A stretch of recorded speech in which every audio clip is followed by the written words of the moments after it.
Hello everyone, welcome to all of you. पूर्व video रे आमे पाकस्थली उपरे आलोचना करथिले।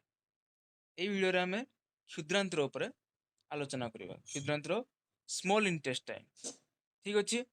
तो देखिबा बर्तन। तो तुमको पिलाने पूर्व वीडियो रे मु कोन कहितली? क्षुद्रांतर काकु काकु नेकी गठित ग्रहणी, जेजुनम और इलियम ए तीनटा को नेकी क्षुद्रांतर गठित होइता है। हैला देखिदवा बर्तन टी चित्र रे बर्तन टी देखिदवा। देखो समस्ते क्षुद्रांतर आमर जो यहाँ पाकस्थली अच्छी पिला यहाँ हूँ आमर कौन ये आमर पाकस्थली। पाकस्थली पर यू आमर ग्रहणी स्टार्ट हो। ग्रहणी पर जेजुनम अच्छी जो अच्छी गुड़े गुड़ा अच्छी से गुड़ा आमर ग्रहणी जेजुनम इलम। प्रथम ग्रहणी आसूची तापर जेजुनम तापर इलियम सबुठू लास्ट रे जानी पारल। ठीक अच्छे। तापर नेक्स्ट जा देख आमर क्षुद्रांतर पे मन रखि क्षुद्रांतर आंतरिक ग्रंथि थाए जमती आम पढ़ी आम शरीर मुख्यतः मुख्यतः कही मुख्यतः चारि प्रकार ग्रंथि अच्छी पढ़ी लाल ग्रंथि, जठर ग्रंथि, अग्नाशय आउ जकृत। जकृत सबुठ बड़ मन पड़ुची। तो ठीक से भाई आउ किसी प्रकार ग्रंथि आम शरीर रही जोटा कि सेते आमर इम्पोर्टाट नुह किंतु इम्पोर्टाट ହେଲା। तो क्षुद्रांतर आमर किछिटा आंतरिक ग्रंथि था से आंतरिक ग्रंथि आंतरिक रस क्षरण हुए। तो ये क्वेश्चन कौन आसो जदि आसला आंतरिक ग्रंथि कौटी थाए कि आंतरिक रस केउठारु क्षरित हुए। यदि ऑप्शन देथिबो क्षुद्रांतर हेले क्षुद्रांत मारिबो ऑप्शन चूज कर। ठीक अच्छे। तो वर्तमान ग्रहणी ग्रहणी को कौन कहा जाए इंग्लिश रे ड्यूडेनम बोली कहा जाए। ग्रहणी कोटा देखी टे आगु जस्ट ग्रहणी कहले एटा जानी पारल। देन वर्तमान नेक्स्ट जीवा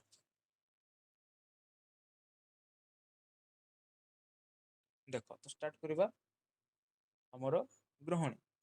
देख ग्रहणी थिबा पित्त लवण पिला माने पित्त लवण कौटू आसूची कि रे आमे पूर्व वीडियो पढ़ी पूर्व वीडियो कौन कही तुमको ना जकृत सी पित्त कि पित्त लवण से एका जिनसटा पित्त पित्त लवण सी तैयारी करे सृष्टि करे तापर ताठू बाहरी की सी पित्त लवण ग्रहणी को आसे पढ़ी। आउ अग्नाशय अग्नाशय जो ग्रंथि अच्छी से अग्नाशय अग्नाशय रस क्षरित होइकी से मध्य ग्रहणी को आसे है। तो से जो जकृत रे पित्त कि पित्त लवण से तैयारी होइकी ग्रहणी को आसुची से पित्त लवण कौन कौन थिला आमर पित्त लवण रे किछि एंजाइम थाए कि न थाए मन पक्का बोलसे कही आमर पित्त लवण कौन सी प्रकार एंजाइम नहीं थाए। हाँ अग्नाशय थाए अग्नाशय एमाइलेज लाइपेज और प्रोटीएज तीन प्रकार एंजाइम था। ठीक अच्छे। तो बर्तमान देखा से पित्त लवण से कौन करे तार काम कौन से ग्रहणी को तो आसला भारी तार काम कौन तार काम हूँ सी आमर खाद्य आम जहाँ सब खाद्य खाऊ पाकस्थली को पहुँचब पाकस्थली किसी सरलीकृत खाद्य कर खाद्य को सरलीकृत कर सी जदि किसी खाद्य को सरलीकृत न पारुची देन से कौन कर से खाद्य को सी क्षुद्रांतर कि ग्रहणी को पठेदेव है। ग्रहणी को पहुँचला पित्त लवण से खाद्य अम्लत्व एसिडिटी अम्लत्व को दूर करते आउ कौन करे पित्त लवण अलग कम कौन से स्नेहसार जातीय खाद्यर अवद्रवीकरण करे। अवद्रवीकरण कहले कौन पिला माने सी स्नेहसार जो बड़ बड़ तार पार्टिकल बड़ बड़ स्नेहसार गुड़ा खंड गुड़ा थाए से छोट छोट करके भांगी दिए है। सपोज स्नेहसार गुड़ा एटिकी एडिकी अच्छा एडिकी एडिकी एडिकी अच्छा से पूरा छोट छोट करके एडिकी एडिकी करदे पूरा छोट छोट करदे नहीं पार। तो सेटा को अवद्रवीकरण बोली कह जाउछि। एटी पिला माने आमर सरल समीकरण कि कौन कह जाए आमर सरल समीकरण अच्छी है। क्वेश्चन पिला सर्ट क्वेश्चन आसबार संभावना थाए जे यहीटार सरल समीकरण कर लेख है। तो यहाँ तुम लिख है। ତାପରେ ନେକ୍ସଟ ଯିବା 3 ପଏଣ୍ଟ। ଏଠାରେ ଥିବା ଅଗ୍ନାଶୟ ରସ ସବୁ ପ୍ରକାର ଖାଦ୍ୟକୁ ହଜମ କରେ।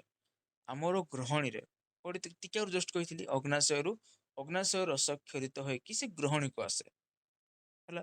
ତ ଗ୍ରହଣୀରେ ଥିବା ଅଗ୍ନାଶୟ ରସ ସେ କଣ କରେ, ଆଉ କିଛି ଯଦି ଯୋଉ ଅଲଗା ଖାଦ୍ୟ ଗୁଡା ବଢି ଯାଉଛି ସେଇ ଖାଦ୍ୟ ଗୁଡାକୁ ସିଏ ହଜମ କରେ। ଯେମିତି କି ଦେଖ ଏଠି ଆମର ଚିତ୍ର ଅଛି, ଅଗ୍ନାଶୟ ରସ ସେ ସବୁ ପ୍ରକାର ଖାଦ୍ୟକୁ ହଜମ କରେ, ଯେତେ ସବୁ ଯେମିତିକି ମାଲ୍ଟୋଜ ଗୋଟେ କଣ, ଗୋଟେ ଶ୍ଵେତସାର ଜାତୀୟ ଖାଦ୍ୟ। ଆମେ ଜାଣିଛେ ମାଲ୍ଟୋଜ ଓଜ ପରା, ଓଜ ଏଇଭଳି କିଛି ଗୋଟେ ଓଜ ଯଦି ଆସୁଛି ତମେ ଜାଣିବ ଲାଷ୍ଟ ଓଜ କିଛି ସେଠି ଆସୁଛି ଜାଣିବ ସେଟା ଗୋଟେ କଣ, ଗୋଟେ ଶ୍ଵେତସାର ଜାତୀୟ ଖାଦ୍ୟ। ତ ମାଲ୍ଟୋଜ ହେଲା, ଏଇଟା ଗୋଟେ କଣ, ଏଇଟା ଗୋଟେ ଆମର ଶ୍ଵେତସାର ଜାତୀୟ ଖାଦ୍ୟ। ଶ୍ଵେତସାର ଜାତୀୟ ଖାଦ୍ୟର ଆମର ଏମାଇଲେଜ ଗୋଟେ କଣ, ଏମାଇଲେଜ ଗୋଟେ ହଉଛି ଏନଜାଇମ। ସେଇ ଏନଜାଇମ କଣ କରିବ, ଆମର ମାଲ୍ଟୋଜକୁ ଗ୍ଲୁକୋଜରେ ପରିଣତ କରିବ ହେଲା। ତାପରେ ଅଗ୍ନାଶୟ ଏମାଇଲେଜ କହିଲେ କଣ ନା, ଅଗ୍ନାଶୟରେ ଥିବା ଏମାଇଲେଜ ଏନଜାଇମ। ତ ସେଇଟା କିଛି କନଫ୍ୟୁଜ ହବନି ଯେ ଖାଲି ଏମାଇଲେଜ କଣ ପୁଣି ଅଗ୍ନାଶୟ ଏମାଇଲେଜ କଣ, ଏମାନଙ୍କ ଭିତରେ କିଛି ଡିଫରେନ୍ସ ଅଛି, ନାଇଁ କିଛି ଡିଫରେନ୍ସ ନାହିଁ, ସେ ଏକାଟା। ଖାଲି ଅଗ୍ନାଶୟରେ ଥିବା ଏମାଇଲେଜ କୁ ଦର୍ଶାଇବା ପାଇଁ ଏଠି ଲେଖା ହେଇଛି ଅଗ୍ନାଶୟ ଏମାଇଲେଜ, ଆଉ କିଛି ନାହିଁ, ସେ ଏକାଟା। ତାପରେ ପେପ୍ଟୋନ ଆଉ ପ୍ରୋଟିଏଜସ୍ ଏମାନେ ଗୋଟେ ଗୋଟେ କଣ, ଏମାନେ ଗୋଟେ ଗୋଟେ ପୁଷ୍ଟିସାର ଜାତୀୟ ଖାଦ୍ୟ। ସେ ପୁଷ୍ଟିସାର ଜାତୀୟ ଖାଦ୍ୟକୁ ଆମର ପ୍ରୋଟିଏଜ ନାମକ ଏନଜାଇମ ସେ କୋଉଥିରେ ପରିଣତ କରେ, ଆମିନୋ ଏସିଡରେ ପରିଣତ କରେ। ସମସ୍ତେ ଦେଖିପାରୁଥିବ ବର୍ତ୍ତମାନ। ନେକ୍ସଟ ଦେଖ ଅବଦ୍ରବୀକୃତ, ଆମର ଯୋଉ ପିତ୍ତ ଲବଣ ସେ କଣ କଲା, ସ୍ନେହ ସାରକୁ ଅବଦ୍ରବୀକୃତ ସ୍ନେହ ସାରରେ ପରିଣତ କଲା। ସେଇ ସ୍ନେହ ସାରକୁ ପୁଣି ଆମର ଲାଇପେଜ ନାମକ ଏନଜାଇମ, ଲେଖା ହେଇଛି ଲାଇପେଜ ନାମକ ଏନଜାଇମ, ସେ ଫ୍ୟାଟି ଏସିଡ ଓ ଗ୍ଲିସରଲରେ ପରିଣତ କରିବ। ଜାଣିପାରିଲ, ଏଇଟା ପିଲାମାନେ ଏଇ ସମୀକରଣ ଗୁଡାକୁ ଟିକେ ଭଲସେ ମନେ ରଖିଥିବ, ଏଇଟା ଇମ୍ପୋର୍ଟାଣ୍ଟ। ଯେତେବେଳେ ତମକୁ ଲଙ୍ଗ କ୍ୱେଶ୍ଚିନ୍ ଆସିବ ସେତେବେଳେ ତମେ ଏଇଗୁଡା ଲେଖିପାରିବ। ଠିକ ଅଛି, ବର୍ତ୍ତମାନ ନେକ୍ସଟ ଯିବା ଜେଜୁନମ ଓ ଇଲିୟମ। ଜେଜୁନମ ଆଉ ଇଲିୟମ ଲାଷ୍ଟରେ ଥାନ୍ତି ହେଲା, କ୍ଷୁଦ୍ରାନ୍ତର ଲାଷ୍ଟ ଅଂଶ, ମଝି ଅଂଶକୁ ତ ଜେଜୁନମ କୁହାଯାଏ, କିନ୍ତୁ ସବୁଠୁ ଲାଷ୍ଟ ଅଂଶକୁ ଇଲିୟମ, କିନ୍ତୁ ସବୁଠୁ ଉପର ଅଂଶକୁ କଣ କୁହାଯାଏ, ଗ୍ରହଣୀ। ତାପରେ ଆସିଲା ମଝିରେ ଜେଜୁନମ, ତାପରେ ସବୁଠୁ ଲାଷ୍ଟ ପାର୍ଟକୁ ଇଲିୟମ ବୋଲି କୁହାଯାଏ। ତ ସେଇ ଜେଜୁନମ ଓ ଇଲିୟମରେ ଆମର ଆନ୍ତରିକ ରସ ଥାଏ। ପିଲାମାନେ ଟିକେ ଆଗରୁ ପଢିଥିଲେ ଯେ କ୍ଷୁଦ୍ରାନ୍ତରରେ ଥିବା ଆନ୍ତରିକ ଗ୍ରନ୍ଥିରୁ ଆନ୍ତରିକ ରସ କ୍ଷରଣ ହୁଏ। ତ ସେଇ ଆନ୍ତରିକ ଗ୍ରନ୍ଥି ଯଦି ପର୍ଟିକୁଲାରଲି ପଚାରିଲା, ଯଦି କ୍ୱେଶ୍ଚନ ପଚାରିଲା ଯେ କ୍ଷୁଦ୍ରାନ୍ତରର କେଉଁଠାରେ ଆନ୍ତରିକ ଗ୍ରନ୍ଥି ଥାଏ, କହିଲେ କଣ କହିବ, ଜେଜୁନମ ଆଉ ଇଲିୟମରେ ସେଠି ଆନ୍ତରିକ ଗ୍ରନ୍ଥି ଥାଏ, ଯୋଉଠୁ କି ଆନ୍ତରିକ ରସ କ୍ଷରିତ ହୁଏ। ଜାଣିପାରିଲ, ତ ଏଠାରେ ଆନ୍ତରିକ ରସରେ ଥିବା ଆମର ଯୋଉ ଜେଜୁନମ ଓ ଇଲିୟମରେ ଥିବା ଆନ୍ତରିକ ରସରେ ବହୁତ ବିଭିନ୍ନ ପ୍ରକାରର ଏନଜାଇମ ହଜମ ହୋଇନଥିବା, ମାନେ କିଛି ଯଦି ଖାଦ୍ୟ ଆମର ଯୋଉ ଗ୍ରହଣୀରେ ସବୁ ପ୍ରକାର ଖାଦ୍ୟ ହଜମ ହବ, କିନ୍ତୁ କିଛି ବାଇଚାନ୍ସ ଯଦି କିଛି ଖାଦ୍ୟ ବଳି ଯାଉଛି, ସେ ହଜମ ହୋଇନାହିଁ, ହେଲେ ଆମର ଏଇ ଆନ୍ତରିକ ରସ କଣ କରିବ, ସେଇ ଖାଦ୍ୟକୁ ହଜମ କରିବାରେ ସେ ଲାଗି ପଡିବ। ଏଇଠି ଦେଖ ସମୀକରଣ ଲେଖା ହେଇଛି, ଦେଖ ଅବଶ୍ୟ ଅବଶିଷ୍ଟ ମାଲ୍ଟୋଜ କଣ କରିବ, କିଛି ଅବଶିଷ୍ଟ ମାନେ କିଛି ବଳକା ମାଲ୍ଟୋଜ, ଅବଶିଷ୍ଟ କଲେ ବଳକା କିଛି ଯଦି ବଳି ଯାଇଛି ମାଲ୍ଟୋଜ, ସେଟାକୁ ଆନ୍ତରିକ ରସରେ ଥିବା ଏମାଇଲେଜ ସିଏ ଗ୍ଲୁକୋଜରେ ପରିଣତ କରିବ। ଆଉ କିଛି ଯଦି ବଳିଯାଇଛି ପେପ୍ଟୋନ ଆଉ ପ୍ରୋଟିଏଜ କିଛି ଯଦି ବଳିଯାଇଛି ତାକୁ କାହିଁରେ ପରିଣତ କରିବ ନା ଏମିନୋ ଏସିଡ। ପିଲାମାନେ ଏଇଟା ଟିକେ ତୁମର ପ୍ରୋଟିଓଡ ଲେଖା ହେଇଛି, ସେ ଟିକେ ଭୁଲ ଅଛି ହେଲା, ତୁମର ବହିରେ ସେଟା ଟିକେ ଭୁଲ ଅଛି, ପ୍ରୋଟିଓଡ ଲେଖା ହେଇଛି, ପ୍ରୋଟିଓଜେସ ହବ ହେଲା। ଏଇଟା ଯୋଉ ଦେଖିପାରୁଛ ପ୍ରୋଟିଓଡ ଲେଖା ହେଇଛି, ପ୍ରୋଟିଓଜେସ, ଏଇଠି ଦେଖ ଲେଖା ହେଇଛି, ଏଇଟା ଆକ୍ଚୁଆଲି ଠିକ ହେଲା। ତାପରେ ଅବଶିଷ୍ଟ ସ୍ନେହ ସାରକୁ ଲାଇପେଜ ନାମକ କିଛି ଯଦି ବଳିଯାଇଛି ତାକୁ ଗ୍ଲିସରଲ ଆଉ ଫ୍ୟାଟି ଏସିଡରେ ପରିଣତ କରିଦବ, ଆନ୍ତରିକ ରସରେ ଥିବା ଏନଜାଇମ ଗୁଡା। ଠିକ ଅଛି, ତ ଏତିକି ସରିଗଲା ଆମର କ୍ଷୁଦ୍ରାନ୍ତର। ବର୍ତ୍ତମାନ ଦେଖିବା ବୃହଦନ୍ତ ଲାର୍ଜ ଇଣ୍ଟେଷ୍ଟାଇନ। ଏହା ସିକମ, କୋଲନ ଓ ମଳାଶୟକୁ ନେଇ ଗଠିତ ହୋଇଥାଏ। ଆମର ବୃହଦନ୍ତ ଲାର୍ଜ ଇଣ୍ଟେଷ୍ଟାଇନ ଦେଖିଦେବା ବର୍ତ୍ତମାନ ସିକମ କୋଉଟା, କୋଲନ କୋଉଟା, ମଳାଶୟ କୋଉଟା। ଦେଖ ବର୍ତ୍ତମାନ ସମସ୍ତେ ଦେଖ, ଏଇଟା ତମର ପିଲାମାନେ ବହି ଫଟୋ ଦେଖ, ଏଇଟା ହଉଛି ଆମର କୋଲନ, ଏଇଟା ହଉଛି ସିକମ, ତାପରେ ଏଇଟା ହଉଛି ଆମର ମଳାଶୟ ହେଲା। ତ ଏଇଠୁ ଏଇ ଯାକେ ଯୋଉ ଅଛି, ଏଇଠୁ ଏଇ ଯାକେ ଯୋଉ ଅଛି ମୋଟାଟା ସେଟା ହଉଛି ବୃହଦନ୍ତ୍ର ପତଳା ଯୋଉ ଏଇଭଳି କିଛି ଅଛି ସେଟା ହଉଛି ଆମର କ୍ଷୁଦ୍ରାନ୍ତ୍ର। ଏଇଟା ହଉଛି ବୃହଦନ୍ତ୍ର, ଏଇଭଳି ଯୋଉ ଅଛି ସେଟା କଣ କ୍ଷୁଦ୍ରାନ୍ତ୍ର। ଏଇ ଚିତ୍ର ମଧ୍ୟ ତୁମେ ସମସ୍ତେ ଠିକ ସେ ଦେଖିପାରୁଥିବ। ଠିକ ଅଛି, ଓକେ। ନେକ୍ସଟ କଣ ଲେଖା ହେଇଛି? ଏହା କଣ କଲ ଜାଣିଲ ତ? ବର୍ତ୍ତମାନ ନେକ୍ସଟ ପଏଣ୍ଟକୁ ଯିବା। ଖାଦ୍ୟ ଖାଦ୍ୟ ବୃହତ ଯନ୍ତ୍ରରେ ପହଞ୍ଚିଲା ବେଳକୁ ସମ୍ପୂର୍ଣ୍ଣ ରୂପେ ହଜମ ହୋଇଥାଏ। ପିଲାମାନେ ଇମ୍ପୋର୍ଟାଣ୍ଟ ମନେ ରଖିଥିବ।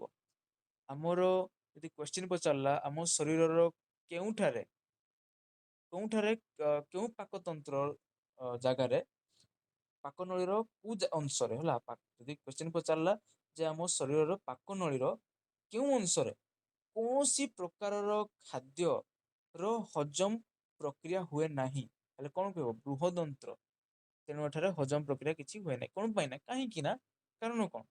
ଆମେ ତ ଜାଣିଦେଲେ ଯେ ନା ବୃହଦନ୍ତ୍ରରେ ଆମର କୌଣସି ପ୍ରକାର ଖାଦ୍ୟ ହଜମ ହୁଏ ନାହିଁ। କିନ୍ତୁ କଣ ପାଇଁ ହଜମ ହୁଏ ନାହିଁ? କଣ ପାଇଁ ନା କ୍ଷୁଦ୍ରାନ୍ତର ଯେତେ ସବୁ ଖାଦ୍ୟକୁ ଅଲରେଡି ସିଏ କମ୍ପ୍ଲିଟଲି ହଜମ କରିସାରିଥାଏ। ଯୋ ଦ୍ୱାରା କିଛି ଆଉ ହଜମ କରିବାକୁ ହିଁ ନଥାଏ, କିଛି ବଳି ନଥାଏ।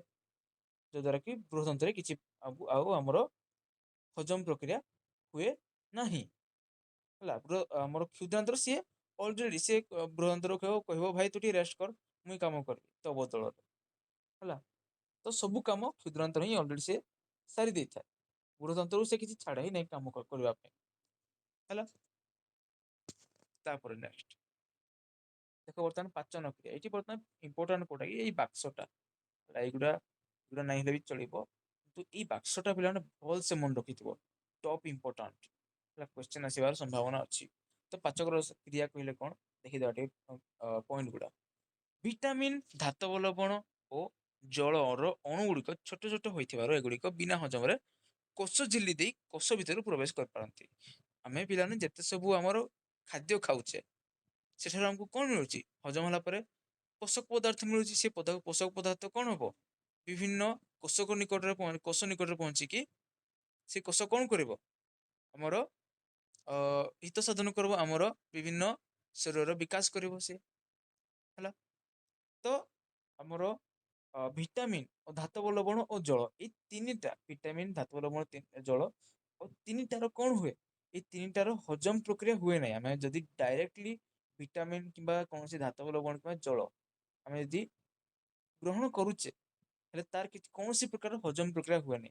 ବିନା ହଜମରେ ସେଟା ଆମର ଡାଇରେକ୍ଟ କୋଷ ପାଖକୁ ପହଞ୍ଚିଯାଏ। କଣ ପାଇଁ ନା ତାର ଅଣୁ ଗୁଡିକ ବହୁତ ଛୋଟ ଛୋଟ ବହୁତ ମାନେ ଛୋଟ ପୁରା ଛୋଟ ଏଇଭଳି ହେଲା ଏଇଭଳି ବହୁତ ଛୋଟ।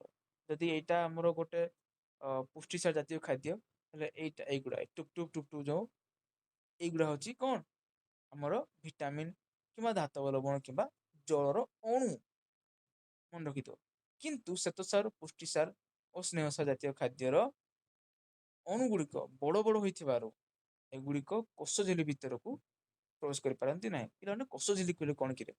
କୋଷର ବାହାରେ ଏଇଟା ହଉଛି ଆମର କୋଷର ବାହାରେ ଯୋଉ ଆବରଣଟା ଥାଏ ସେଟାକୁ କୋଷ ଝିଲ୍ଲି କିମ୍ବା ଆବରଣ ବୋଲି କୁହାଯାଏ। ହେଲା ତ କୋଷ ଝିଲ୍ଲି ଯେହେତୁ ଏମାନଙ୍କର ଏଇ ଯୋଉ ପୁଷ୍ଟି ସାର, ସ୍ନେହ ସାର ଆଉ ଶ୍ଲେଷତ ସାର ତିନି ଜଣ ଯାକର ଅଣୁ ଗୁଡିକ ବହୁତ ବଡ ବଡ ଯୋଉ ଦ୍ଵାରାକୁ ସେମାନଙ୍କୁ ହଜମ ପ୍ରକ୍ରିୟା କଲେ ଯାଇକି ନହେଲେ ସିଏ କୋଷ ଭିତରକୁ ପଶି ପାରିବ ନାହିଁ। ତା ଅଣୁ ଗୁଡିକ ହଜମ ପ୍ରକ୍ରିୟା ଦ୍ଵାରା ଭାଙ୍ଗିଯିବ ଏଡିକିଡ ହେଇଯିବ। ପୁଣି ଆଉ ଟିକେ ଭାଙ୍ଗିଯିବ ଏଡିକିଡ ହେଇଯିବ। ପୁଣି ଆଉ ଟିକେ ଭାଙ୍ଗି ଏତକିଟ ହେଇଯିବ। ପୁଣି ଯେତେବେଳେ ଏଡିକି ଟୁପ ଟୁପ ହେଇଯିବ ତାପରେ ଯାଇକି ସିଏ ଆମର କଣ ଆମର କୋଷ ଭିତରୁ ପ୍ରବେଶ କରିପାରିବ। ହେଲା ସେଇଟା ଆଉ କିଛି ନାହିଁ। ତ 2 ପଏଣ୍ଟ ଖାଦ୍ୟର ବିଭିନ୍ନ ପ୍ରକ୍ରିୟା ଗୁଡିକ ହେଲା ଖାଦ୍ୟ ଗ୍ରହଣ, ପାକ କ୍ରିୟା, ଅପଶୋଷଣ, ଆତ୍ମିକରଣ, ମଳତ୍ୟାଗ। ମାନେ ତୁମେ ପ୍ରଥମେ ଖାଦ୍ୟ ଖାଇବ ସେଟାକୁ ଖାଦ୍ୟ ଗ୍ରହଣ କଲ ହେଲା ପ୍ରଥମ ପ୍ରକ୍ରିୟା ତମେ କଣ କଲ? ପ୍ରଥମ ପ୍ରକ୍ରିୟାରେ ତମେ ଖାଦ୍ୟକୁ ଗ୍ରହଣ କଲ ଅର୍ଥାତ୍ ଖାଇଲ ପାଟିରେ ଚୋବେଇକି ଖାଇଲ। ତା ବଢିଆ ସ୍ଵାଦ ନେଇକି ଆରାମସେ ଖାଇଲ। ତାପରେ ସେ ଖାଦ୍ୟ କଣ ହବ ନା ସେଇ ଖାଦ୍ୟ ପାକସ୍ଥଳୀକୁ ପହଞ୍ଚିକି ତାର ପାକ କ୍ରିୟା କିମ୍ବା ତାର ହଜମ ପ୍ରକ୍ରିୟା ଷ୍ଟାର୍ଟ ହେଇଯିବ। ହଜମ ପ୍ରକ୍ରିୟା ପରେ ଯାହା ପୋଷକ ପଦାର୍ଥ ତିଆରି ହବ ସେ ପୋଷକ ପଦାର୍ଥର ଅପଶୋଷଣ ହବ ଅର୍ଥାତ୍ ଆମ ଶରୀର ସେ ପୋଷକ ପଦାର୍ଥକୁ ଶୋଷଣ କରିନବ ଶୋଷି ନବ। ଶୋଷି ନେଇକି କଣ କରିବ ସିଏ ସେଟାକୁ କଣ କରିବ ଆମର ରକ୍ତ ମାଧ୍ୟମରେ ସିଏ କୋଷ ନିକଟରେ ଭିନ୍ନ ଭିନ୍ନ ଆମ ଶରୀରରେ ସବୁଆଡେ କୋଷ ଅଛି, ସେଇ କୋଷ ନିକଟରେ ସେ ପହଞ୍ଚେଇ ଦବ। ହେଲା, କୋଷ ନିକଟରେ ପହଞ୍ଚିଲା ପରେ ସେ ଖାଦ୍ୟର ଆତ୍ମୀକରଣ ହବ, ତାପରେ ମଳ ତ୍ୟାଗ ହବ। ଜାଣିପାରିଲ ପିଲାମାନେ? ତ ଏଇ ଟେବୁଲ କଣ ପିଲାମାନେ, ଏଇ ଟେବୁଲ ହଉଛି ନା କେଉଁ ଜଟିଳ ଖାଦ୍ୟକୁ କେଉଁ ଏନଜାଇମ୍ କେଉଁ ଶୈଳୀକୃତ ଖାଦ୍ୟରେ ପରିଣତ କରେ। ମୁଁ କଣ କହିଲି? କେଉଁ ଜଟିଳ ଖାଦ୍ୟକୁ କେଉଁ ଏନଜାଇମ୍ କେଉଁ ସରଳୀକୃତ ଖାଦ୍ୟରେ ପରିଣତ କରେ। ହେଲା, ତ ଶ୍ଵେତସାର ଜାତୀୟ ଖାଦ୍ୟକୁ ଏମାଇଲାଇଜ ନାମକ ଏନଜାଇମ୍ ସେ ଗ୍ଲୁକୋଜ, ଫ୍ରୁକ୍ଟୋଜ ଓ ଗାଲାକ୍ଟୋଜରେ ପରିଣତ କରେ। ସେଭଳି ପୁଷ୍ଟିସାରକୁ ପ୍ରୋଟିଏଜ ନାମକ ଏନଜାଇମ୍ ଏମିନୋ ଏସିଡରେ ପରିଣତ କରେ। ଏମିନୋ ଏସିଡ ଗୋଟେ କଣ? ଗୋଟେ ସରଳୀକୃତ ଖାଦ୍ୟ। ସରଳୀକୃତ ଖାଦ୍ୟରେ ପରିଣତ କରେ। ତାପରେ ସ୍ନେହସାର, ସ୍ନେହସାରକୁ ଆମର ଲାଇପେଜ ନାମକ ଏନଜାଇମ୍ ସିଏ ଫ୍ୟାଟି ଏସିଡରେ ପରିଣତ କରେ। ଫ୍ୟାଟି ଏସିଡ ଗୋଟେ କଣ? ସରଳୀକୃତ ଖାଦ୍ୟ କିମ୍ବା ସରଳ ଖାଦ୍ୟ। ତାପରେ ବର୍ତ୍ତମାନ ଆମର last but not the least, ଅବଶୋଷଣ ବା ଆବଜର୍ପସନ। ଅବଶୋଷଣ କହିଲେ କଣ? ଜାଣେ, ସରଳୀକୃତ ଖାଦ୍ୟ, ଭିଟାମିନ୍, ଧାତବ ଲବଣ ଓ ଜଳ ଆହାର ନଳୀ କାନ୍ଥ ଦେଇ ରକ୍ତ ମଧ୍ୟକୁ ପ୍ରବେଶ କରିବା ପ୍ରକ୍ରିୟାକୁ ଅବଶୋଷଣ କୁହାଯାଏ। ଅର୍ଥାତ୍ ତୁମକୁ ବର୍ତ୍ତମାନ ଚିତ୍ର ମାଧ୍ୟମରେ ମୁଁ ବୁଝେଇବା ପାଇଁ ଚେଷ୍ଟା କରୁଛି। ଦେଖ, ବୁଝିବା ପାଇଁ ଚେଷ୍ଟା କର କଣ କହୁଛି। ପିଲାମାନେ ପ୍ରଥମତଃ କୁହ, କାନ୍ଥ କୋଉଟା କିରେ? କାନ୍ଥ ହଉଛି ଏଇଟା, ବାହାରେ ଯୋଉଟା ଅଛି ଏଇଟା, ଯୋଉଟା ତମେ ଦେଖିପାରୁଛ ସେଇଟା ହଉଛି ଆମର କାନ୍ଥ। ସେ କାନ୍ଥରେ କଣ ହୁଏ ପିଲାମାନେ? ଯେତେ ସବୁ ଆମେ ଖାଦ୍ୟ ବର୍ତ୍ତମାନ ଖାଇଲେ, ସପୋଜ ମୁଁ ଗୋଟେ ଖାଦ୍ୟ ଖାଇଲି, ସେ ଖାଦ୍ୟ କଣ ହେଲା ନା ପାକସ୍ଥଳୀକୁ ଆସିଲା। ପାକସ୍ଥଳୀରେ କଣ ହବ? ତାର ହଜମ ପ୍ରକ୍ରିୟା ହବ। ହଜମ ପ୍ରକ୍ରିୟା ସରିଲା ପରେ କଣ ହବ? ତାର ସେଠିରୁ ବିଭିନ୍ନ ପ୍ରକାରର ପୋଷକ ପଦାର୍ଥ ନିର୍ଗତ ହବ। ନିର୍ଗତ ହେଲା ପରେ ଆମର ସେଇ ପୋଷକ ପଦାର୍ଥ ଏଇ କାନ୍ଥ ଦେଇ, କାନ୍ଥରେ ଏଇ କାନ୍ଥ ଯୋଉ ଅଛି, କାନ୍ଥରେ ଛୋଟ ଛୋଟ କଣା ଟାଇପ ର ଥାଏ, ରନ୍ଧ୍ର କଣା ଟାଇପ ର ଥାଏ। ସେ କଣା ଦେଇକି ସେ ପୋଷକ ପଦାର୍ଥ ଗୁଡା କଣ ଆମର ବାହାରକୁ ପଳେଇ ଆସିବ। ବାହାରେ କଣ ଅଛି? ରକ୍ତ ଅଛି। ରକ୍ତ ସବୁବେଳେ ଆମର କଣ? ଯିବା ଆସିବା କରୁଛି। ତ ଆସିକି ସିଏ ରକ୍ତରେ ମିଶିଯିବ। ହେଲା, ତ ଯଦି କୌଣସି ଖାଦ୍ୟ, ଏଇଠି ଆମର ପାକସ୍ଥଳୀରେ କୌଣସି ଖାଦ୍ୟ ଯଦି ସରଳୀକୃତ ହେଇପାରିଲା ନାହିଁ, ତ ସେ କଣ କରିବ ନା ସେ ଗ୍ରହଣୀକୁ ପଠେଇଦବ ପାକସ୍ଥଳୀ। ଯେ ଭାଇ ମୁଁ ଆଉ ପାରିବିନି, ବହୁତ ଚେଷ୍ଟା କଲି ୟାକୁ ଖଣ୍ଡ ଖଣ୍ଡ କରି ଛୋଟ ଛୋଟ ଖାଦ୍ୟରେ ପରିଣତ କରିବା ପାଇଁ, ମୁଁ ଆଉ ପାରିବିନି, ତୁ ଆକୁ ଆଉ ଟିକେ ଛୋଟ ଛୋଟ ଖଣ୍ଡରେ ପରିଣତ କର। ହେଲା, ତ ସେ କ୍ଷୁଦ୍ରାନ୍ତରକୁ ଧରେଇଦବ। ତ ଠିକ ସେଇଭଳି ଆମର ଏଇଭଳି ଆମର କଣ ହଉଛି? ଏଇଟାକୁ ଆମର ଅପଶୋଷଣ ବୋଲି କୁହାଯାଉଛି। ଯେତେ ସବୁ ଶୈଳୀକୃତ ଖାଦ୍ୟ କିମ୍ବା ଧାତବ ଲବଣ କହିଥିଲି, ଆମର ଅ କିଛିଟା ଆମର ଧାତବ ଲବଣ ମିନେରାଲ ଗୁଡା ରହୁଛି, ସେଗୁଡା ଆଉ ଜଳ, ହେଲା, ଏଇଗୁଡା ଆମର ହଜମ ହୁଏ ନାହିଁ। ମାନେ ଡାଇରେକ୍ଟ ଆମର କାନ୍ଥ ଦେଇ ଆମର ଅପଶୋଷଣ ହେଇଯାନ୍ତି କିମ୍ବା ଶୋଷିତ ହେଇଯାନ୍ତି। ଅବଶୋଷଣ ଶୋଷଣ କହିଲେ କଣ? ଛୋଟ ଛୋଟ କଣା ଟାଇପ ର ଥାଏ, କଣା ବାଟ ଦେଇକି ସେମାନେ ପଳେଇ ଆସନ୍ତି, ଯୋଉ ଦ୍ଵାରା କି ଏଇଠି ଆମର ରକ୍ତ ଥାଏ, ସିଏ ସେଇ ଜିନିଷ ଗୁଡାକୁ ଧରିକି କୋଷ ନିକଟରେ ପହଞ୍ଚାଏ। ତ ଅବଶୋଷଣ କହିଲେ କଣ ନା, ଆମର ଯେ ସବୁ ଶୈଳୀକୃତ ଖାଦ୍ୟ କିମ୍ବା ଯାହାବି ସେ କାନ୍ଥ ଦେଇକି ବାହାରିବ ଆଉ ରକ୍ତରେ ମିଶିବ, ବାସ୍। ହେଲା, ରକ୍ତକୁ ମିଶିବା ଯାଏଁ ଯୋଉ ପ୍ରକ୍ରିୟାଟା ହେଲା, ସେଇ ପ୍ରକ୍ରିୟାକୁ ଅବଶୋଷଣ କୁହାଯାଏ। ହେଲା, ରକ୍ତରେ ମିଶିଲା, ବାସ୍, ଏତିକିକୁ ହିଁ ଆମର ଅବଶୋଷଣ ବୋଲି କୁହାଯାଉଛି। ହେଲା, ଆବସର୍ପସନ ବା ଅବଶୋଷଣ। ଶୋଷଣ ହେଇଗଲା ପରେ ଆମର ସେଇ ଯୋଉ ପାକସ୍ଥଳୀର କାନ୍ଥ, ସେଇ ଖାଦ୍ୟକୁ ସେ ଶୋଷି ନେଲା, ଶୋଷି ନେଇକି ସେ ରକ୍ତରେ ମିଶି ଦେଲା, ଏତିକିକୁ ଅପଶୋଷଣ ବୋଲି କୁହାଯାଉଛି। ତାପରେ ଅବଶୋଷଣ ଜାଣିଲ, ଅବଶୋଷଣ କେତେ ପ୍ରକାରର? ଦି ପ୍ରକାରର। କଣ କଣ ଦେଖିବା ବର୍ତ୍ତମାନ ଦେଖ, ନିଷ୍କ୍ରିୟ ଅବଶୋଷଣ, ସକ୍ରିୟ ଅବଶୋଷଣ। ହେଲା, ଦି ପ୍ରକାରର। ହେଲା, ବେଶୀ ଡିଟେଲ ଯିବା ଦରକାର ନାହିଁ, ଖାଲି ମନେ ରଖିଥାଅ ନିଷ୍କ୍ରିୟ ଆଉ ସକ୍ରିୟ। ତାପରେ ଏଇଟା ଟିକେ ଜଷ୍ଟ ଇମ୍ପୋର୍ଟାଣ୍ଟ, ମୁଖ ଗହ୍ୱରରେ କେଉଁ ଖାଦ୍ୟ ତ ନାହିଁ, କେଉଁ ଜିନିଷର ଆମେ ଯାହା ଖାଉ, ସେଇ ଜିନିଷର କୋଉ ଜିନିଷର ଆମର ଅବଶୋଷଣ ହୁଏ ନା ଔଷଧ। ହେଲା, ଔଷଧର ଅବଶୋଷଣ ହୁଏ। ଆଉ ପାକସ୍ଥଳୀ କାହାର ହୁଏ? ଔଷଧ ଆଉ ସୁରାସାରରେ। ହେଲା, କ୍ଷୁଦ୍ରାନ୍ତରରେ କାହାର ହୁଏ? ଯେତେ ସବୁ ଶୈଳୀକୃତ ଖାଦ୍ୟ ସେମାନଙ୍କର ଅବଶୋଷଣ। ତାପରେ ବୃହତନ୍ତ୍ରରେ ଜଳ ଆଉ ଇଲେକ୍ଟ୍ରୋଲାଇଟ। ଇଲେକ୍ଟ୍ରୋଲାଇଟ କହିଲେ କଣ କିରେ? ଇଲେକ୍ଟ୍ରୋଲାଇଟ କହିଲେ ସୋଡିୟମ, Na କହିଲେ ସୋଡିୟମ, ତ K କହିଲେ ପୋଟାସିୟମ, Mg କହିଲେ ମ୍ୟାଗ୍ନେସିୟମ, ସିଏ କହିଲେ ଆମର କଣ? ଆମର କ୍ୟାଲସିୟମ।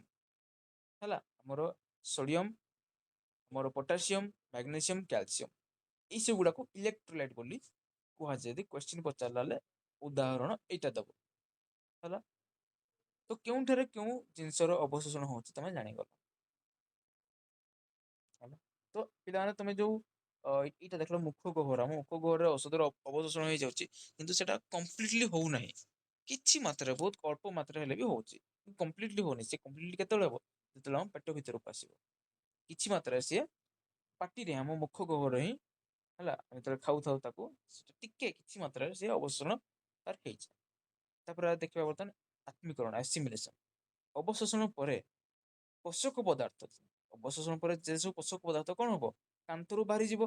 କାନ୍ଥରୁ ବାହାରିକି ସେ କଣ ହବ, ରକ୍ତରେ ମିଶିଯିବ।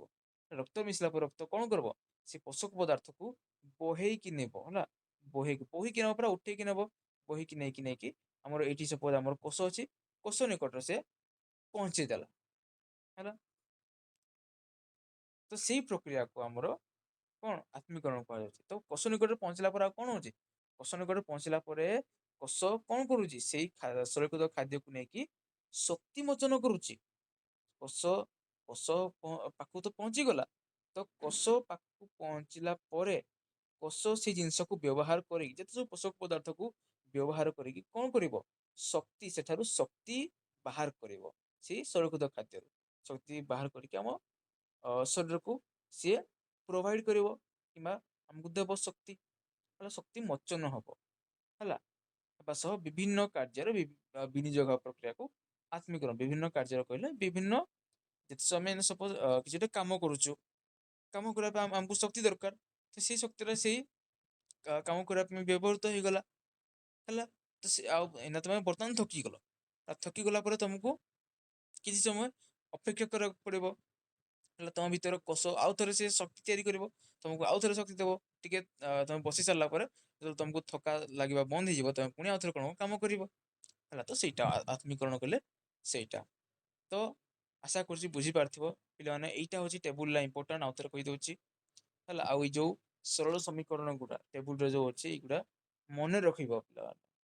ହେଲା, ତ ଆମର ଗୋଟେ ଚାପ୍ଟର ସରିଗଲା, ପୋଷଣ, ନ୍ୟୁଟ୍ରିସନ। ଆଶା କରୁଛି ଯାହା ଯାହା ପଢା ହେଲା ସମସ୍ତେ ବୁଝିପାରିଥିବ।